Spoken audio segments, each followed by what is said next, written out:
Hi friends, இன்றைக்கி எங்கள் வீட்டு கிச்சன் கவுண்டர் டாப் வீடியோ தான் பார்க்க போகிறோம். நான் வந்து கவுண்டர் டாப்பை எப்படி அரேஞ்ச் பண்ணி வச்சுருக்கேன், ஆர்கனைஸ்டாக இருக்கா அப்படின்னு சொல்லிட்டு பார்க்கலாம் வாங்க.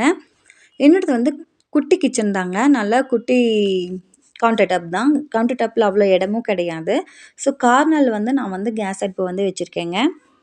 அடுப்பு மேலே எப்போவுமே பாத்திரம் இருந்துக்கிட்டே இருக்கணும்னு சொல்லுவாங்க. அப்போ தான் சாப்பாட்டுக்கு எப்பவுமே குறைவு இல்லாமல் இருக்கும் அப்படின்னு சொல்லுவாங்க. அதனால் நான் பாத்திரம் சமைச்சு முடித்தாலும் பாத்திரம் எப்போவுமே அடுப்பு மேலேயே இருக்கும்.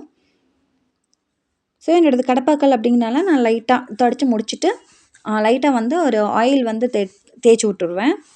இது வந்து கொஞ்சம் நீட்டாக இருக்குது பார்க்குறக்கு.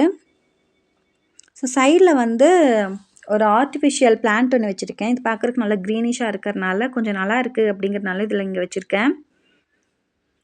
ஸோ இதில் வந்து மணி பிளான்ட் வச்சுருக்கேன். இந்த கப்பில் வந்து ஸ்பூனு, ஃபோர்க்கு, அப்புறம் விஸ்கு இதெல்லாமே இருக்குது. நம்ம யூஸ் பண்ணுற அளவுக்கு தான் இருக்குது, அதிகமாகலாம் வைக்கல. இந்த கப்பில் வந்து கத்தி இந்த மாதிரிலாம் வச்சுருக்கேன். பாருங்கள், பீலர் எவ்வளோ இருக்குது அப்படின்னு பாருங்கள். ரொம்ப கம்மியாக தான் இருக்கும்.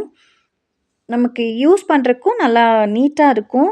டக்குன்னு யூஸ் பண்ணிட்டு டக்குன்னு வச்சிடலாம். ரொம்ப திங்ஸ் எல்லாம் போட்டு இடத்த அடைக்காமல் இந்த மாதிரி வச்சோம் அப்படின்னா நமக்கும் பார்க்குறதுக்கு நல்லா நீட்டாக இருக்கும். நமக்கும் க்ளீன் பண்ணுறக்கும் ஈஸியாக இருக்கும். ஸோ இவ்வளோதாங்க வச்சுருக்கேன் இந்த கப்பில். ஒரு நைஃப் போதும் இல்லையா நமக்கு வெஜிடபிள் கட் பண்ணுறதுக்கு. எதுக்கு 2-3 நைஃப் எல்லாம் வச்சுக்கிட்டு, இதையே போதும் நமக்கு. நான் வந்து 3 வருஷமாக யூஸ் பண்ணுறேன், எனக்கு நல்லா தான் இருக்குது. ஸோ நீங்களும் அந்த மாதிரி நைஃப் வந்து யூஸ் பண்ணி பார்த்துக்கோங்க. ஸோ இது வந்து நெய் டப்பா. நெய் டப்பாவில் வந்து நான் உப்பு பெப்பரும் போட்டு வச்சுட்டேன்.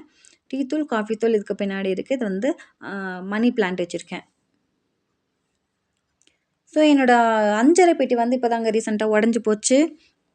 ஸோ அதனால் வந்து நான் இப்போதைக்கு கடுகு, சீரகம் எல்லாம் இந்த மாதிரி குட்டி டப்பா, இதுக்காகவே மறுபடியும் குட்டி டப்பா வாங்கிட்டு வந்தேன்.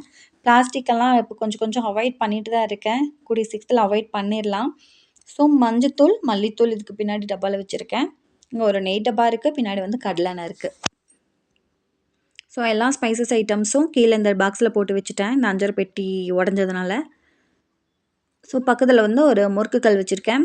இந்த சைடில் வந்தோம் அப்படின்னா சால்ட் உப்பு, கல்லுப்பு, அதுக்கப்புறம் வந்து புளி வச்சுருக்கேன். குக்கிங் ஆயில், தேன் டப்பா. இது வந்து எக் ட்ரே இங்கே ஒன்று இருக்குது. அப்புறம் மிக்ஸி ஜார், அப்புறம் வந்து ஒரு தயிர். பக்கத்தில் வந்து ஒரு ஃப்ரூட் பேஸ்கெட் வரும். ஃப்ரூட் இப்போ காலி ஆயிடுச்சு, அதனால் பேஸ்கெட் வைக்கல, வாஷ் பண்ணுறதுக்கு போட்டேன். ஸோ அவ்வளோதாங்க என்னுடைய கவுண்டர் டாப். பார்க்குறதுக்கு எப்படி இருக்குது அப்படின்னு சொல்லிட்டு சொல்லுங்கள். நீட்டாக இருக்கா இல்லையா அப்படின்னு சொல்லிட்டு சொல்லுங்கள். இந்த இந்த கவுண்டர் டாப் வீடியோ உங்களுக்கு பிடிச்சிருந்தா மறக்காமல் இந்த வீடியோக்கு ஒரு லைக் போடுங்க. இந்த சேனலுக்கும் சப்ஸ்கிரைப் பண்ணிக்கோங்க. நீங்களும் இந்த மாதிரி இடத்த அடைக்காமல் கொஞ்சமாக திங்ஸ் யூஸ் பண்ணுங்கள்.